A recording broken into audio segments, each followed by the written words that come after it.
Bom, boa noite a todos, sejam bem-vindos a esse papo na quarentena, né? A quarentena literária da Record. É uma alegria falar com vocês. Embora, na verdade, eu esteja falando comigo mesmo e me vendo aqui. É uma loucura esse mundo virtual que se tornou real para a gente. Então, enfim, espero que vocês gostem. A gente vai bater um papo aqui sobre loucura e pandemia, né? Que é o que eu preparei mais ou menos. E depois a gente vai abrir para perguntas, né? Vocês têm um chat aí do lado que vocês podem fazer as perguntas e eu vou responder todas, ou pelo menos as que eu consegui, ou as que forem interessantes, né?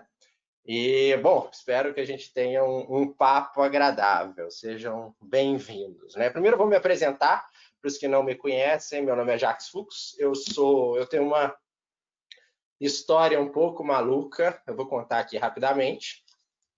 Eu sou engenheiro, na verdade, eu comecei meus estudos em engenharia elétrica. Depois da engenharia elétrica, eu mudei para matemática. Depois da matemática, eu fiz um mestrado em ciência da computação. E aí, por fim, eu resolvi fazer um doutorado em literatura. E durante meu doutorado eu resolvi unir as áreas que eu conhecia um pouquinho. Então eu fui unir a área da matemática. Eu sempre gostei muito da matemática, das histórias dos matemáticos, enfim, né, sou professor de matemática, de cálculo, e eu sempre gostei de um cara que a gente vai falar aqui um pouquinho também sobre a loucura, né? Que se chama Jorge Luiz Borges. O Jorge Luiz Borges é um escritor argentino, enfim, que trabalhava, enfim, com muitos temas. Ele era um conhecedor de quase tudo através dos livros. Para ele, o paraíso era uma espécie de biblioteca.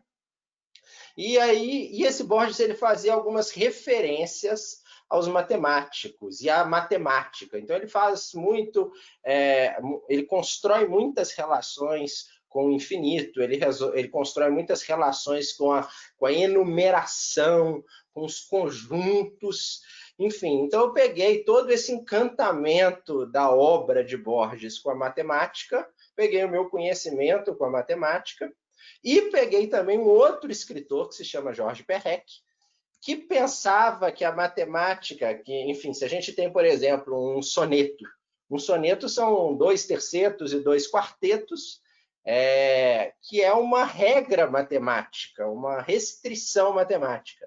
Então, esse Jorge Perrec, esse grupo do Olipô, eles trabalharam com imposições de regras para se escrever.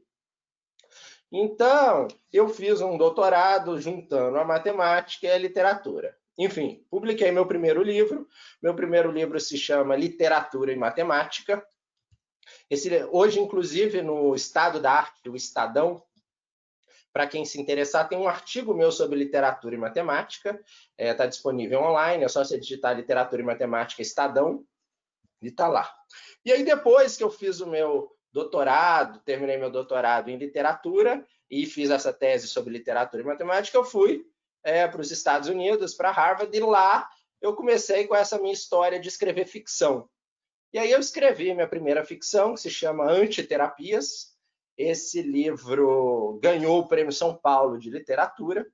E aí, enfim, eu comecei a trabalhar um pouco mais com literatura. Depois eu escrevi um outro livro, um pouco polêmico, acho que são 7 horas. Eu acho que não sei se a gente pode falar sobre isso ainda, né?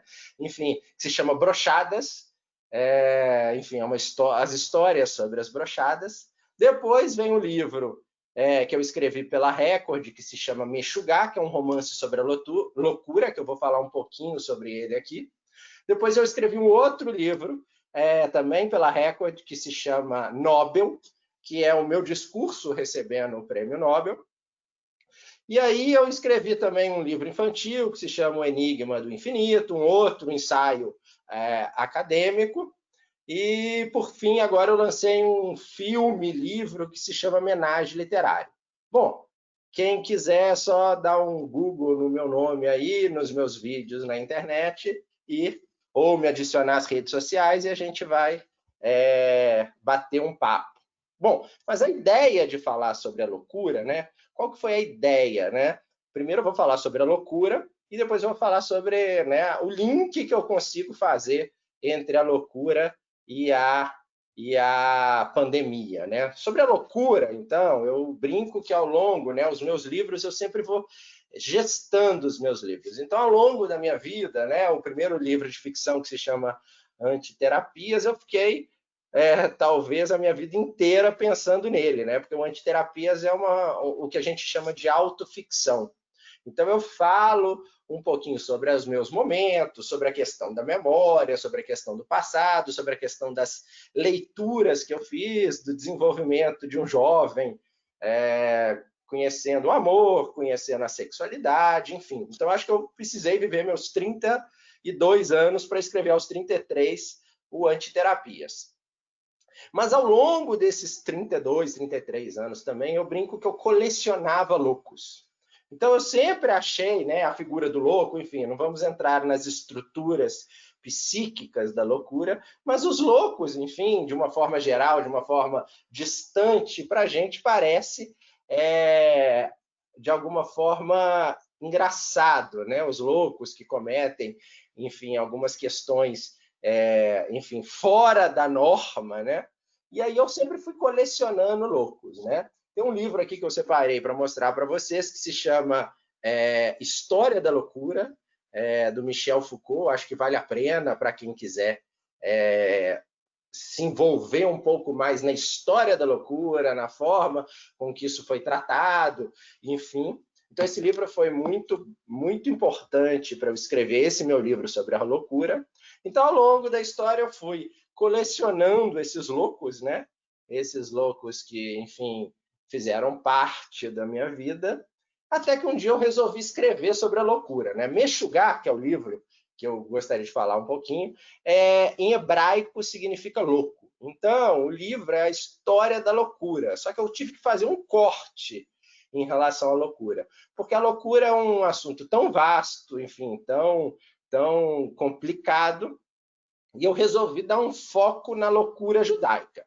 Bom, enfim, então vamos fazer um livro sobre a loucura judaica. Então existiam alguns mitos em relação ao povo judeu, e eu fui atrás desses mitos em relação ao povo judeu. Então existiam alguns artigos publicados no século XVIII, XIX, falando que os judeus tinham maior propensão a doenças mentais, que os judeus, enfim, eram mais, né, loucos porque eles praticavam, por exemplo, um incesto, ou que eles eram mais tarados sexuais, enfim, vários mitos que obviamente não são verdades, mas eu fui atrás e fui investigar esses mitos. Enfim, ao investigar esses mitos, eu fui descobrindo, encontrando alguns malucos, enfim, alguns malucos interessantes. Eu separei alguns deles e a partir desses malucos que aparecem no meu livro, que eu vou fazer a correlação com a pandemia. Enfim, então tinha um cara chamado Daniel Burrus, ele é um dos personagens do meu livro. O meu livro, o Meshuggah, eles são vários, são 9 capítulos em que cada capítulo eu falo de um, né, louco, né, em especial, e por que da loucura dele.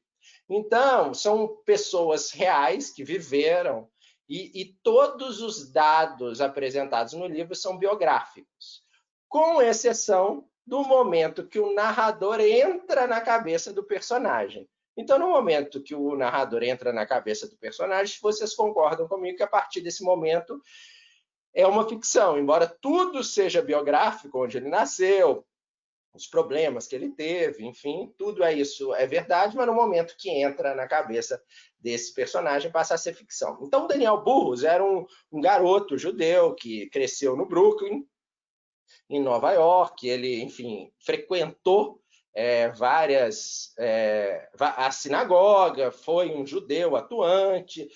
Durante um período da vida dele, ele até pensou em ser rabino, enfim, e aí ele teve algumas desilusões, e a partir do momento que ele teve essas desilusões em relação à questão judaica, ou a questão do outro, enfim, ele começou a fugir dessa questão judaica. Então ele foi fugindo, ele, enfim, criou outro nome para ele, ninguém conhecia a história biográfica dele, e aí ele criou o Partido Nazista Americano. Então ele foi o fundador do Partido Nazista Americano. E além disso, depois de um período, ele ainda entrou para Ku Klux Klan. Então ele era um judeu, que ninguém sabia que ele era judeu, que tinha sido, enfim, vivido na comunidade judaica, pensado em ser um rabino, tipo um padre, né? Para os judeus, e de repente ele toma um ódio louco em relação a isso e funda o Partido Nazista para perseguir os judeus e também o Ku Klux Klan, e ele era o responsável por ir atrás dos judeus. Enfim, uma história muito louca, né? E verdadeira. E aí, enfim, ele começa a atuar, e aí o FBI fica atrás dele, né? Era na época que o FBI estava começando a monitorar os extremistas, os grupos extremistas. Na década de 70, eles não achavam que os extremistas iam virar o que virou hoje, né? Então, eles começam a buscar a história desse cara quando descobrem que esse cara era judeu. Então, vocês imaginem, eles descobrem que o maior, né, nazista era judeu. E aí publicam essa história num jornal. New York Times, na época, né? Enfim, vocês imaginem o que aconteceu com esse cara, né? Então, esse cara fica maluco, completamente maluco, e, no fim, ele coloca um fim à própria existência. E a grande questão que está por trás disso é a questão que eu trabalho que se chama o auto-ódio. Você acaba recebendo muita informação, e aí a gente vai chegar na pandemia, a gente recebe tanta informação, tanta informação, tanta informação, nesse caso do Daniel Burros e agora de outros personagens que eu vou falar, ele acaba introjetando, ou seja, abraçando esse ódio, né? Esse auto-ódio, por uma questão pessoal, né? Por uma questão intrínseca dele. Então ele acaba pegando o olhar do outro, o olhar que o outro tem em relação ao judeu, que é um olhar de ódio, de preconceito, de colocá-lo longe da sociedade, e acaba abraçando aquilo. Então ele passa a ser um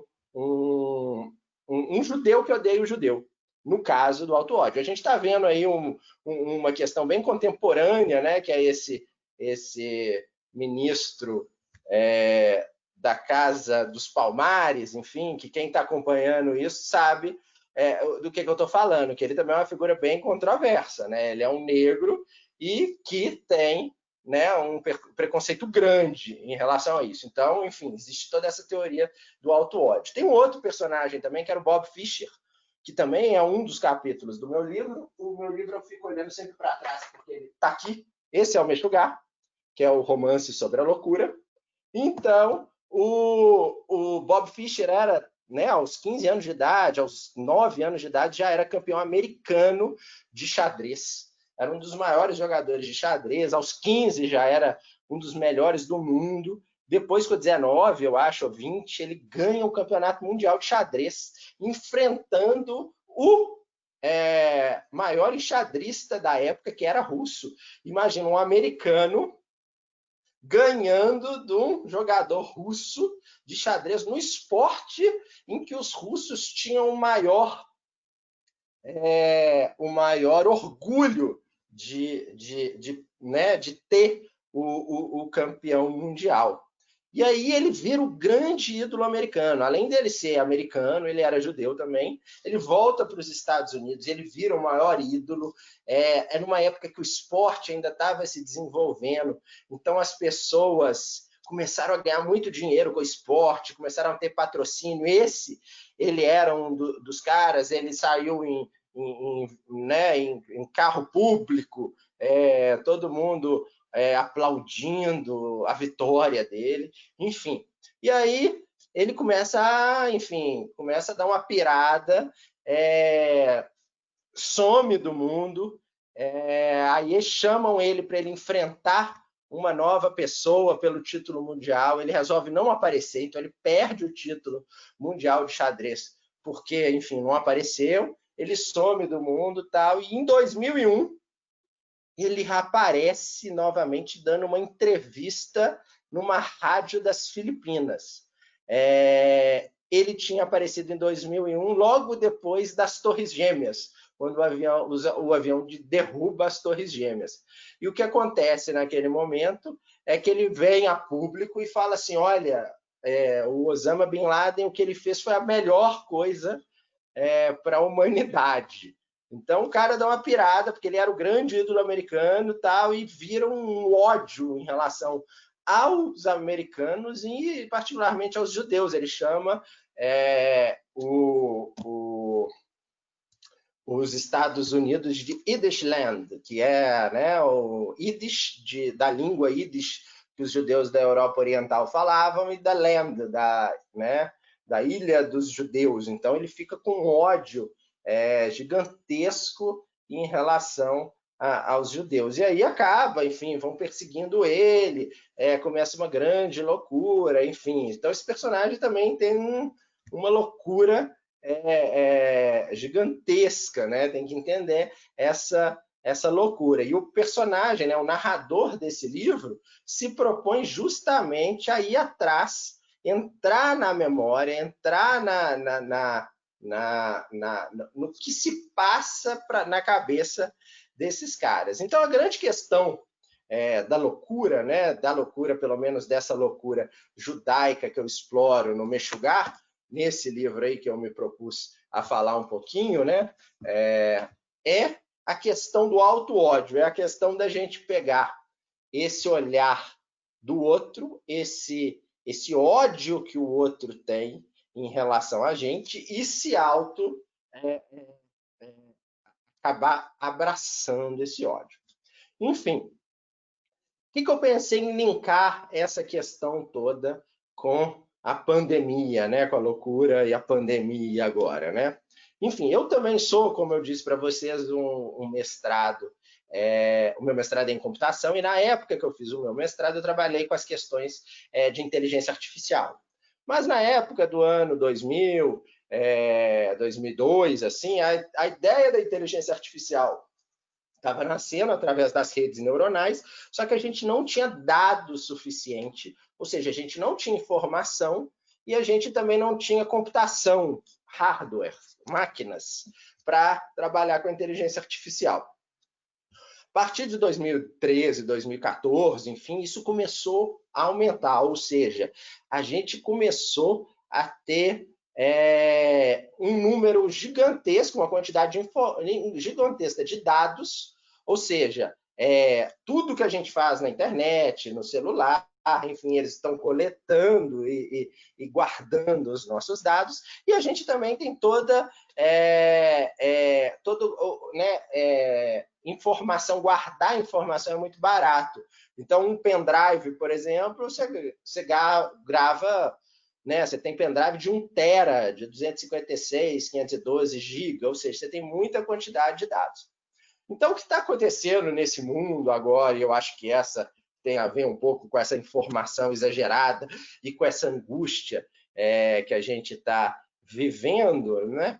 É que, enfim, a gente está sendo monitorado, né? A gente foi monitorado durante um grande período, né? Um período grande. Então, os algoritmos, eles sabem o que a gente gosta, eles sabem o horário que a gente faz as nossas buscas, eles sabem as coisas que a gente tem medo, eles conhecem, inclusive, o nosso perfil, enfim, o nosso perfil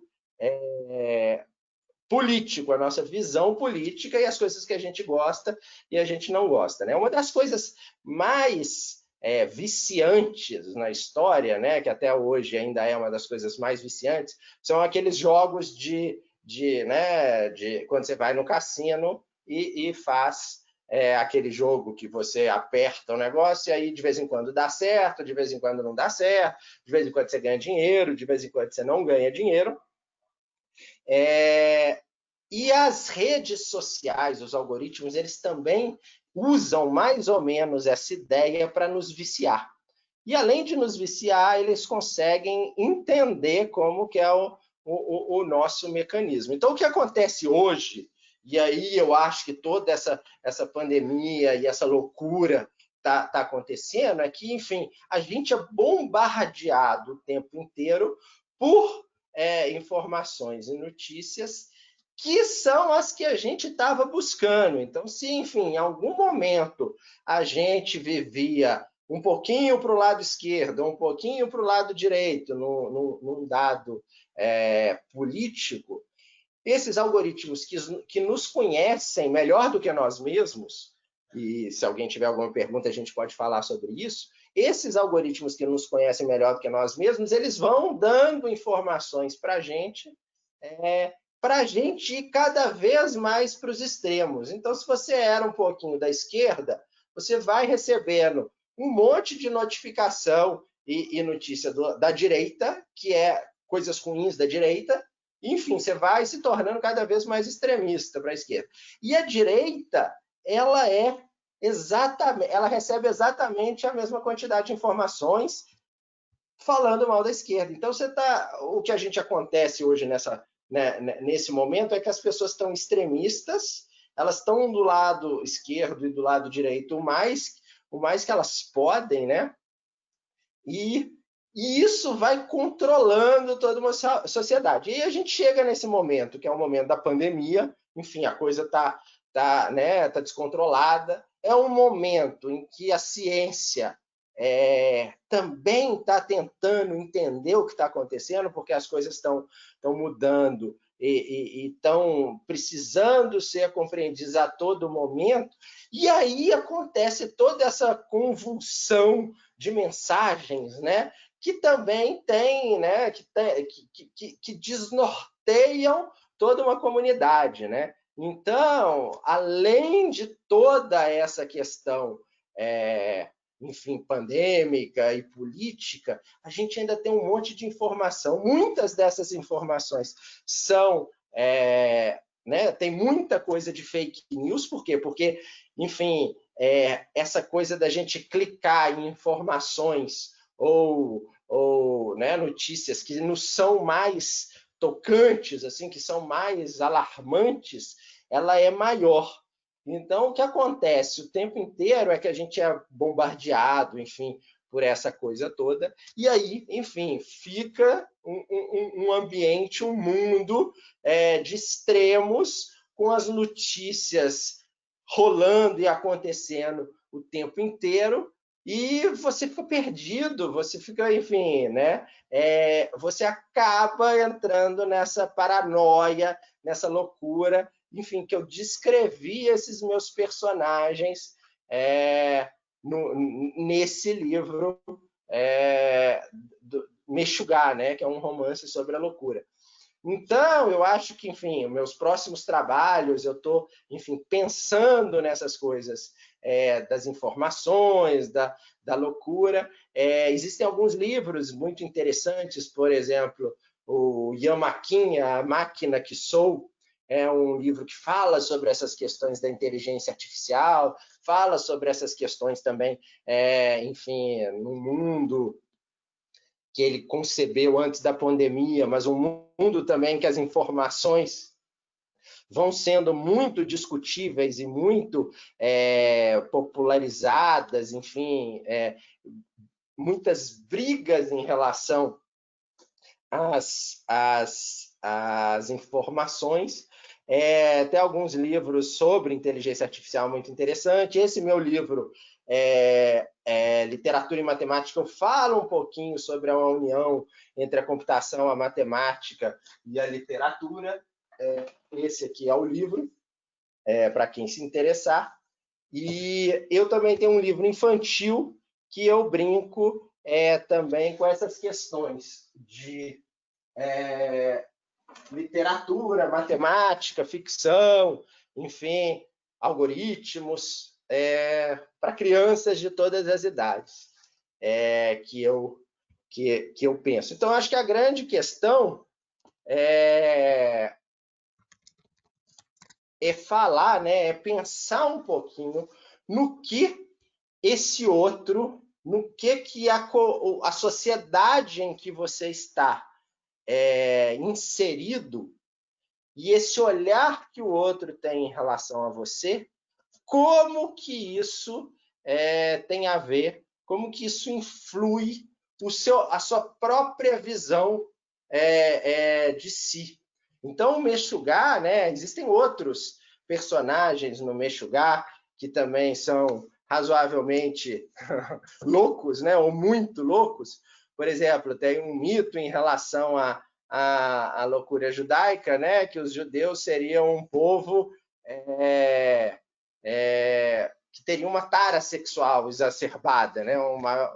E aí eu vou atrás, busco alguns personagens que trabalharam, enfim, alguns personagens reais que de fato tinham essa perversão sexual, e aí eu descubro um personagem que o pai era, era da CIA, a mãe era física, a irmã foi para Harvard, e ele fez Queen's College. E aí ele resolve largar tudo, largar o mundo do teatro. Ele tinha feito um mestrado na Queen's College, que é um dos lugares mais renomados do mundo, e aí ele resolve largar tudo e vira o maior ator pornô dos Estados Unidos, né? E aí, enfim, tem toda essa questão. E eles o chamam de The Fucking Jew, que enfim, tem uma questão pejorativa. Então, enfim, eu vou atrás desse personagem, eu entro na cabeça desse personagem e busco entender essa questão em que as pessoas gostam desse personagem, mas também tem repulsa por ele, né? E essa loucura toda. Enfim, é mais ou menos essas relações que eu pensei em tratar e começar o nosso bate-papo aqui. Aqui tem uma pergunta da Tânia, né? O que mais me assusta nestes extremos que você citou é o ódio instalado nas pessoas. Como você acha que isto foi implantado? Então, obrigado, Tânia, pela pergunta. De fato, eu acho que a gente está nesse ambiente, né? Como eu falei no Meshuggah, que esse ódio do outro, esses personagens abraçaram esse ódio, né? Então é o termo que a gente chama de introjetaram esse ódio. Então esse ódio foi introjetado. Então, enfim, há casos de negros que odeiam negros, como que eu falei, há casos de homossexuais que odeiam homossexuais, e nesse livro há casos de judeus que odeiam o fato de serem judeus. Então esse olhar odioso do outro, ele é assimilado. E eu acho que nesse momento que a gente está vivendo, os extremos estão o tempo todo indo mais para os extremos. Por quê? Porque a gente está sendo bombardeado o tempo inteiro por essas informações, esses algoritmos, as redes sociais, a gente acaba vivendo, né, Tânia, nas nossas bolhas. Então, o que a gente gosta? A gente é bombardeado com coisas próximas aos nossos gostos, e as coisas que a gente odeia, a gente é bombardeado com um ódio cada vez maior do que isso. Então, as pessoas estão começando, enfim, estão extremistas demais e estão assimilando essas ideias. Então, além, né, eu falo para os meus alunos que esse vírus, né, ele é um ataque à espécie humana, né? Enfim, pode ser que esse vírus não tenha uma letalidade tão grande, mas ainda assim a gente está vendo o tanto de pessoa que está falecendo, mas enfim, pode vir um vírus que tem uma letalidade gigantesca, esse mesmo vírus pode mudar. Então, nesse momento em que a gente está sendo atacado como uma espécie humana, era a hora que a espécie humana tinha que enfrentar esse problema.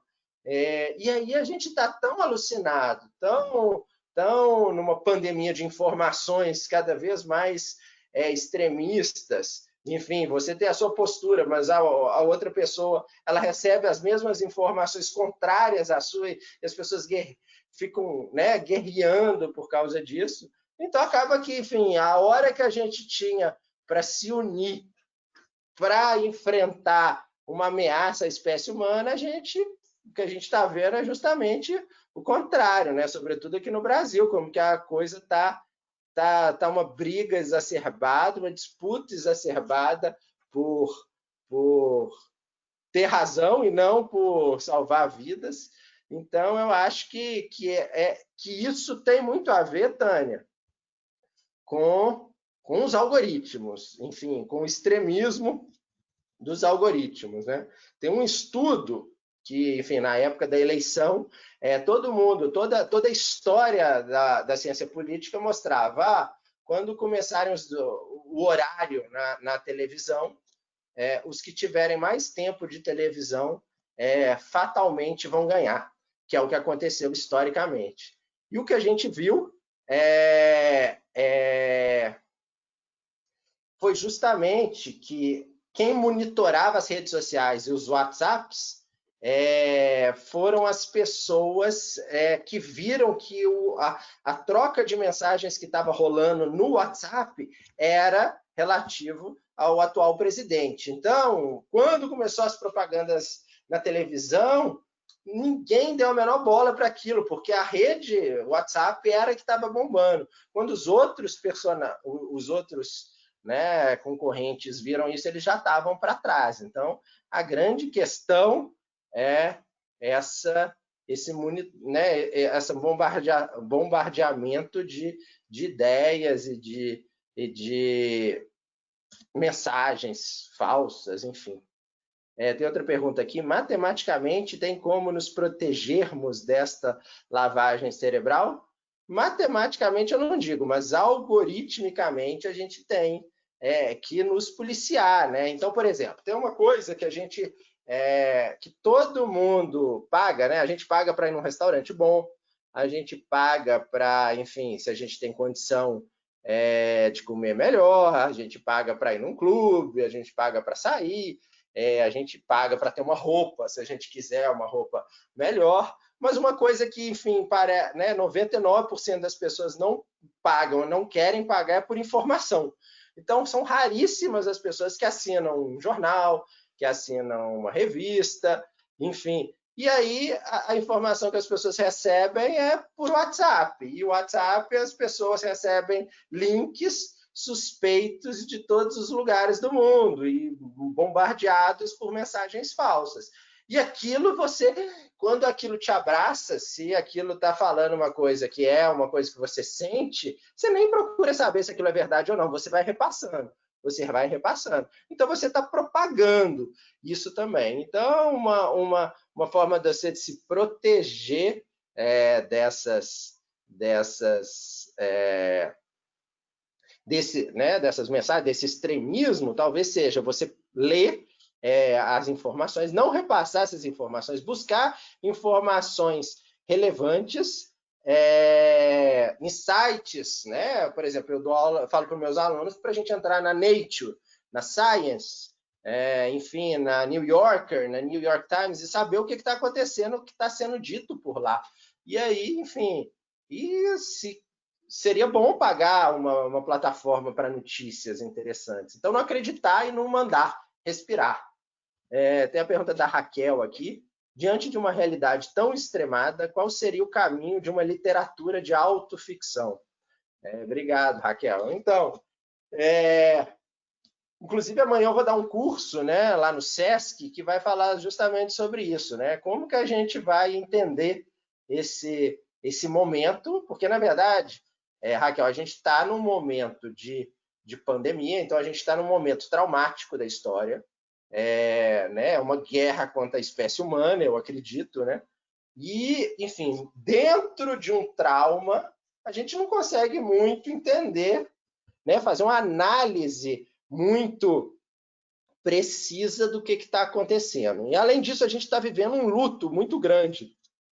Todas as pessoas estão privadas de coisas que gostam, quem gosta de sair, ficar com os amigos, quem gosta de ir num bar, quem gosta de, enfim, todo mundo gosta disso, né? A maioria das pessoas estão privadas disso, fora que, né, tem as pessoas perdendo vidas, né?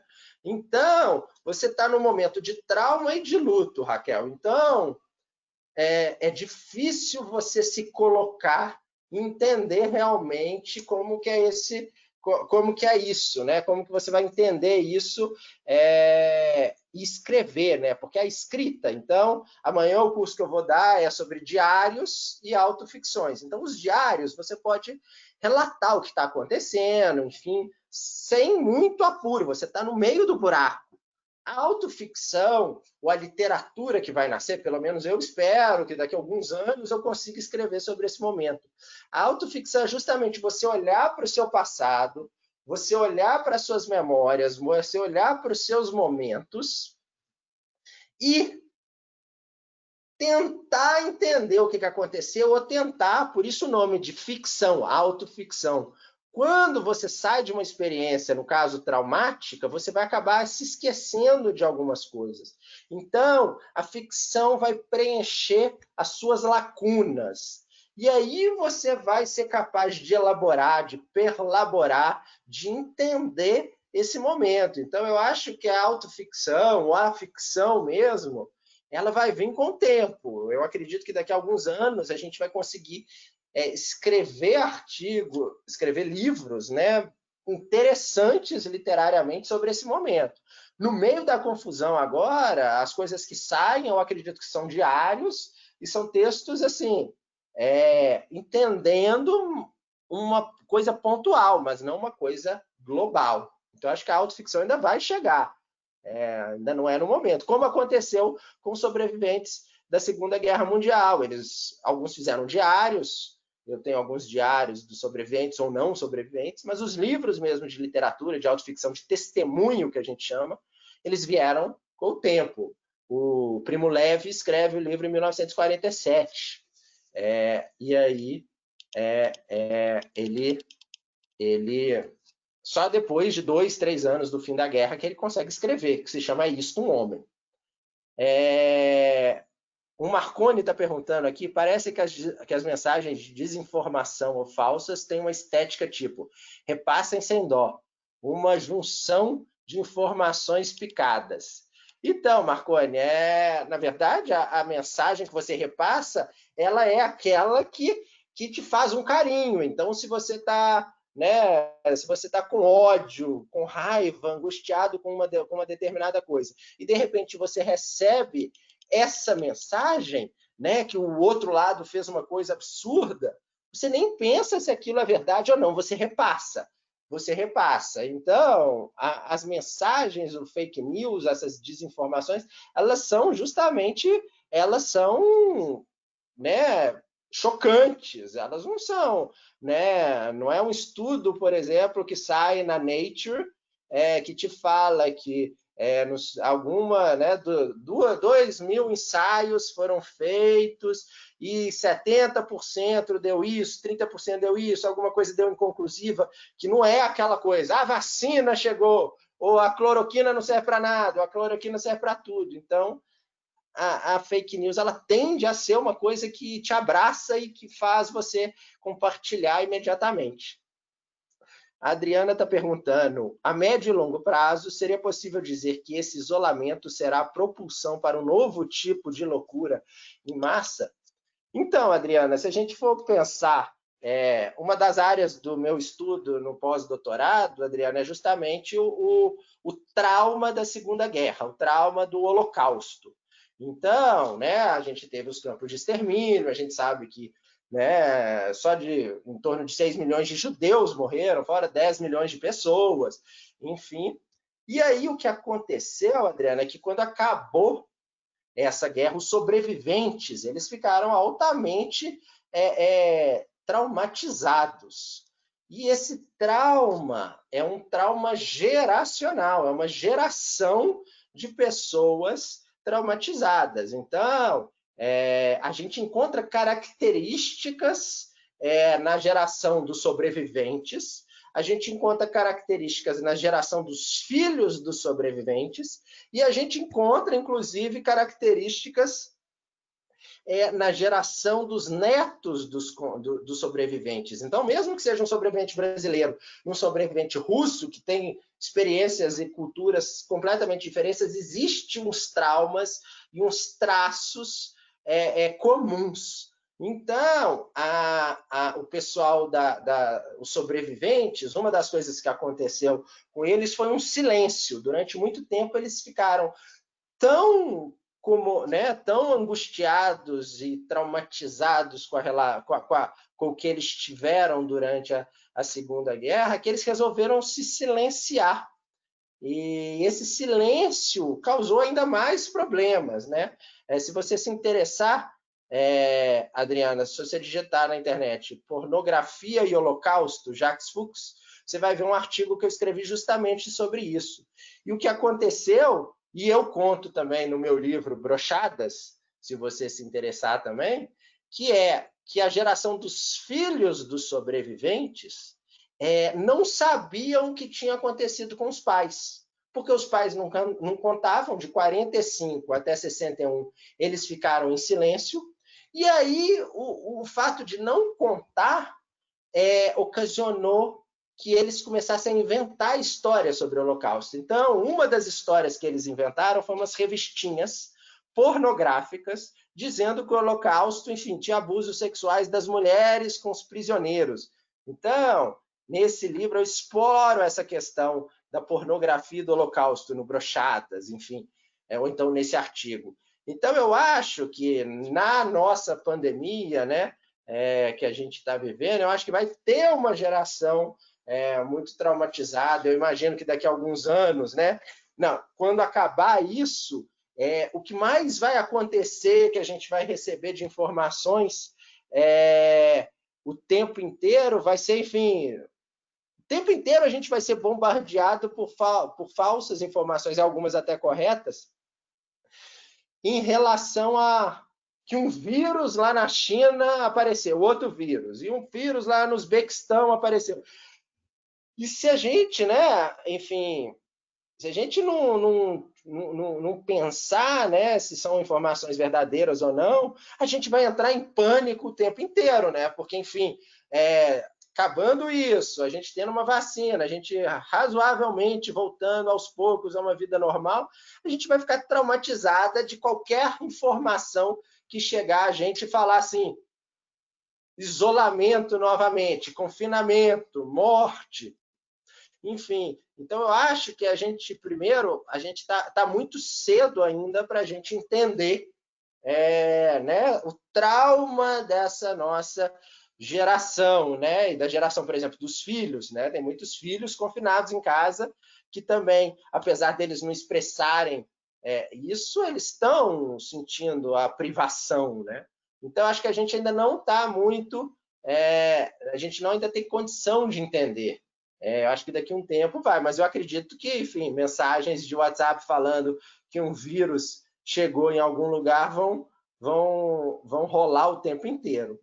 Então, Tânia, sobre o curso de amanhã, esse curso era um curso que as vagas, eram poucas vagas, porque vai ser uma oficina, e abriram somente 20 vagas, e as 20 vagas esgotaram, assim, bem rápido.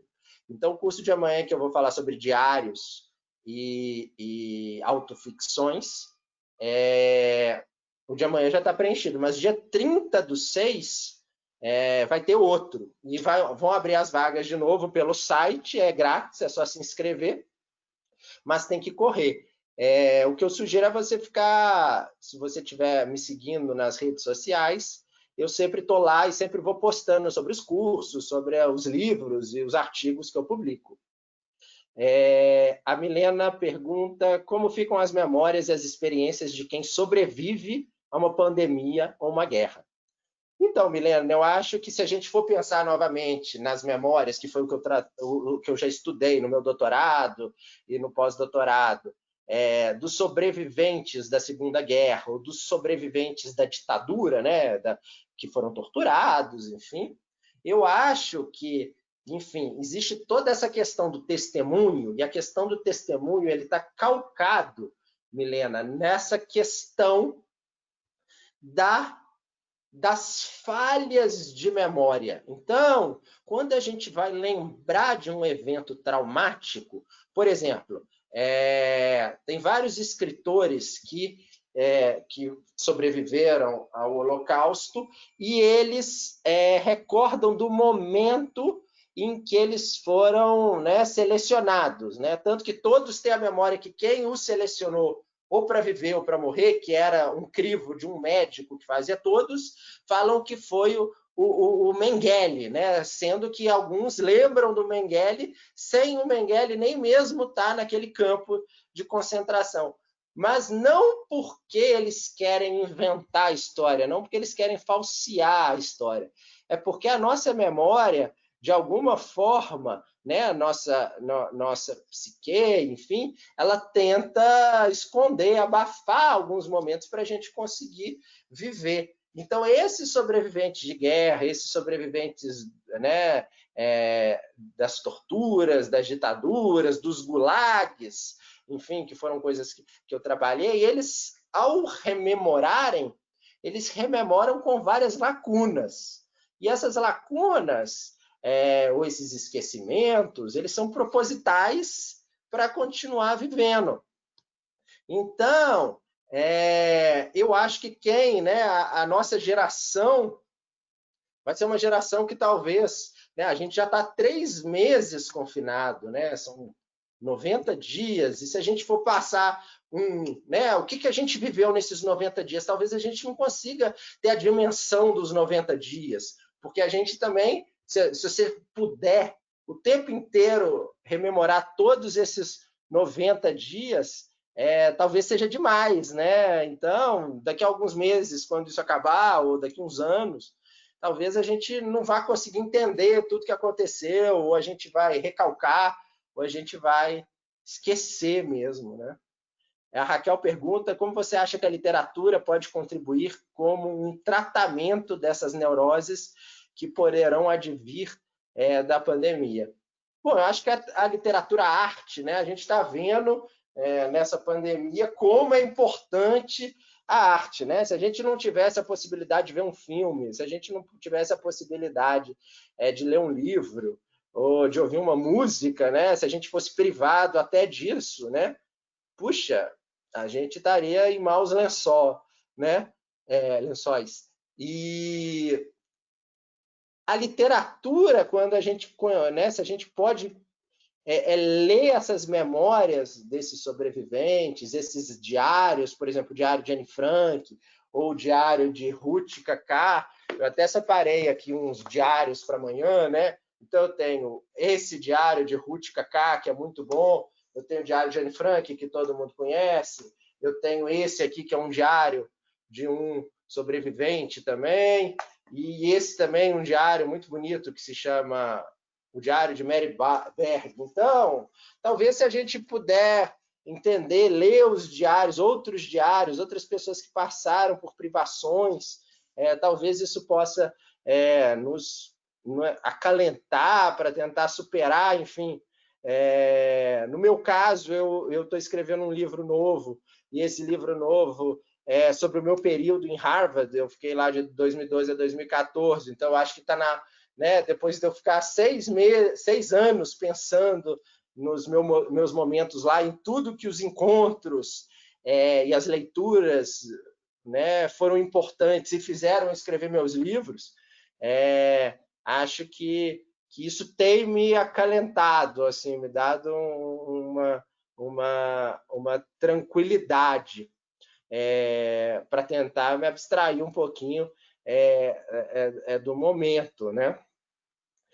O Giovanni pergunta, né? Ao contrário do ódio pelo outro, pelo diferente, parece-me que o auto-ódio não é potencializado pelas redes sociais. Estou certo? Bom, nos meus personagens, Giovanni, esse auto-ódio vem do olhar, desse olhar odioso do outro, né? Então, enfim, ao longo da história, a gente sabe que os judeus foram um povo perseguido. Os negros, os grupos minoritários, mulheres, enfim, que muitas vezes foram comparados com bruxas, e acaba que alguém assimila, né? A pessoa auto-assimila esse olhar do outro. No caso atual, né, esses algoritmos, eles estão, de fato, nos levando para os extremos, né? Então, a gente encontra as nossas bolhas, né, Giovanni? Então a gente encontra pessoas que têm tanto ódio do outro quanto a gente, né? Eu não estou me incluído nisso, mas estou nesse grupo. Então eu acho que sim, né? Que talvez neste momento esse ódio e, na verdade, o que eu vejo desse momento é a barbárie, né? Porque, enfim, Freud escreve um texto que fala que a cultura, de alguma forma, vem para segurar a barbárie, né? E aí, né? E o que está acontecendo atualmente é que essas coisas estão sendo liberadas, né? Então, se durante muitos anos a gente ficou, né, tentando fazer com que a cultura tirasse esse nosso lado animal, né, esse retorno da barbárie está acontecendo. Então, eu acho que eu concordo com você, Giovanni. Eu acho que atualmente esse ódio não está mais focado, né, para você mesmo, ou pelo menos acho que no caso de grupos sociais, né, Giovanni? Agora, de indivíduos, eu acho que ainda existe esse olhar odioso do outro e que você acaba recebendo. Eu acho que isso ainda existe, porque hoje o ódio está muito exacerbado. Então, ódio, né, contra o negro, contra o judeu, contra o índio, enfim. Então, acho que alguns acabam introjetando isso, né? A Adriana pergunta se eu posso citar o site do curso de amanhã. É do Sesc CPF. Mas o que eu te sugiro, porque o curso amanhã, como eu disse, não tem mais vaga, mas o que eu te sugiro é você me seguir no Instagram ou no Facebook, lá eu sempre publico isso. E eu acho que, enfim, se o próximo curso está marcado para o dia 30, e então eu acredito que semana que vem ou na outra o site deve liberar essas inscrições.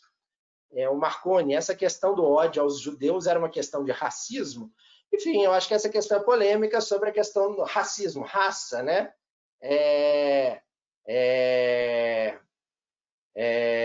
Se o judeu é uma raça, se não é uma raça. Eu acho que hoje tem uns estudos, né, que você pode coletar a sua saliva e mandar para fazer uma verificação para saber quantos por cento de que você tem, né? Então as pessoas são muito misturadas, né?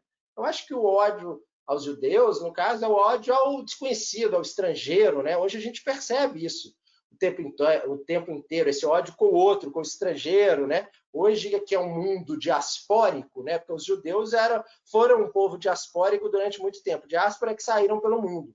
Hoje a gente vê um tanto de refugiados que tem pelo mundo e tanto que as pessoas não recebem bem esses refugiados, né? A Karine está falando que o ódio projetado é também auto-ódio. Com certeza, Karine, eu concordo com você, porque isso, né, esse ódio que a gente tem em relação ao outro é um ódio que está dentro da gente, né? Então, enfim, né, a gente pode pensar em alguns dessas pessoas que têm esse discurso de ódio, esse discurso contra alguns grupos, né, como eles querendo se livrar disso, né? Deles não aceitarem que eles têm isso, né? Não aceitarem, sei lá, a orientação sexual deles, não aceitarem a cor da pele que eles próprios têm, não aceitarem a cultura deles. Então, esse outro é o bandido, né? E, na verdade, é ele, né? É o ódio que está dentro, né? Acho que o Freud fala muito disso, Karine. A Ana pergunta, né? Por que você acha que o ódio pega mais do que as mensagens positivas? É da natureza humana ser ruim? Eu acho que essas mensagens, Ana, elas te tocam, né? Como eu disse, os algoritmos foram te levando para o extremo, né? Tem uma pesquisa, enfim, comportamental que fizeram com ratinhos. Então o ratinho ficava lá, né, no ambiente confinado dele, e aí tinha né, ele tinha um sensor lá no cérebro que toda vez que ele batia, ele tinha uma descarga e ele tinha uma sensação de orgasmo, né? Ele tinha um orgasmo mesmo. E aí esse ratinho, enfim, acabou morrendo, porque toda vez que ele foi ficando viciado naquele negócio e morreu. de tanto gozar. Mas aí eles fizeram essa experiência de novo com um ratinho que vivia com ratinhos que viviam numa Disneylândia de ratinhos. Então o ratinho podia subir, descer, pular na piscina, brincar e não sei o quê. Acabou que o ratinho não viciou nessa sensação de prazer, né? Então acho que quando você tem outras coisas para fazer, talvez, Ana, enfim, talvez você não fique tão compartilhando tanto, né? O ódio não esteja tão exacerbado quanto está nesses últimos dias, né? Mas eu acho que, não sei se a natureza humana é desse jeito, né? Se a gente for pensar também sobre um aspecto, eu até falo isso nos meus livros, Ana, é que a gente também é uma espécie de vírus, né? A gente entra, o que a gente fez com a Terra, né? O que a gente está consumindo, né? Eu acho que tem pessoas que não, vamos olhar isso, que a gente faz parte, né? Mas de uma outra forma também a gente entra, acaba com tudo, acaba com a terra, acaba com o ser humano, né? E aí, enfim, acaba com tudo e no fim vai acabar com a gente, né? Então o vírus, de alguma forma, é esse, né? Ele consome o seu corpo. E, né, no fim, se ele consumir o nosso corpo também, ele vai morrer, né? Ele vai morrer junto com a gente. Enfim. Sim, o Karine, o Mexugar é engraçado, mas geralmente muito doloroso. A grande questão do livro, né, e é assim mesmo que eu começo o Mexugar, né? Eu brinco que eu queria escrever um livro divertido. Eu imaginava que a loucura fosse algo engraçado. E aí, no momento em que eu vou entrando na dor desses personagens, então esses personagens eram reais, mas esse narrador, ele entra na dor desses personagens. Então, no momento que ele entra na dor desses personagens, que ele entende a angústia, que ele entende esse ódio que o outro tem com ele, que acaba ele tendo por ele mesmo, né? Ele começa a sofrer de uma forma grande, né? O sofrimento é grande, tanto do personagem, né? Que muitos desses meus personagens aqui na capa tem até alguns desses personagens, né? Eles acabaram se suicidando pela dor, e esse personagem, esse narrador, ele também acaba se encontrando na dor dos outros, né? Então é bem dolorido, né? A Karine está falando que a loucura é um fato, é concreta. Eu acho que sim, né? Que eu acho que a dor, né? Pelo menos essa dor psíquica, essa dor que esses personagens sentem, ela é de fato né, tão doída, né? Que enfim, muitos deles cometem esse ato final. É um livro doloroso. Ele foi traduzido para o italiano. Eu guardei aqui a capa. Eu acho linda a capa no italiano. Chama Sulla Follia Ebraica. E na Itália, as resenhas foram muito boas em relação ao livro. Mas todo mundo fala que é um livro muito doloroso. E, de fato, é o meu livro preferido, mas é muito doloroso. Bom, eu acho que essa foi a última pergunta que o pessoal aqui está me falando. Foi uma alegria falar para vocês, para mim mesmo, né? O meu espelho edípico. Espero que vocês tenham gostado. Obrigado pelas perguntas, obrigado por estarem aqui. Enfim, eu estou em todas as redes sociais, podem me mandar mensagens, eu sempre respondo. Acho que tem uma última pergunta aqui. Na escrita sobre a loucura, você, como autor, se sente desconfortável ou se sentiu desconfortável ao escrever? Eu acho que ao escrever, eu investiguei muito. Como eu disse, eu li centenas de livros, teses de doutorado sobre a loucura, enfim. Eu acabei, né, tentando entender um pouquinho mais, mas é doloroso, né? Mas é um processo. É um ano escrevendo o livro, um ano pensando, mudando as palavras, achando as minúcias. Então vira alguma coisa técnica também, né, Marconi? Mas a dor está sempre lá. Obrigado por ter vindo, Pauline. Que bom que você estava aqui. Então, foi sempre, tem sempre essa dor e tem sempre esse, né? Eu acho que nunca você escreve confortavelmente. Eu nunca escrevo achando que eu estou bem. Eu acho que os outros autores também, né? Que estão aqui. Eu acho que sempre tem uma angústia, uma ansiedade, uma loucura na escrita. E é isso que nos motiva, né? Acho que se não fosse tão angustiante e ao mesmo tempo nessa pulsão que a gente fala, né? Eu acho que eu não faria isso. E é a única coisa que eu quero e gosto realmente de fazer, né? Então, obrigado, Tânia. Vai ser muito bom continuar esse papo nas redes sociais e sempre eu estou dando algum curso. Semana que vem, para os que tiverem interesse também, eu vou divulgar lá, eu vou fazer um curso só sobre, um curso não, uma live no Instagram só sobre sexualidade e na pandemia, falar sobre especificamente o brochadas. Então, acho que vai ser bem divertido e bem interessante, porque tem muitas teorias, né? Se nesse aqui eu falei sobre a história da loucura do Foucault, no outro eu falo sobre a história da sexualidade também do Foucault, do Bataille, enfim, vai ser legal. Obrigado a todos, obrigado, Débora, obrigado, Grupo Record. Espero publicar muitos livros com vocês e que a gente, enfim, se encontre pessoalmente em breve. Obrigado.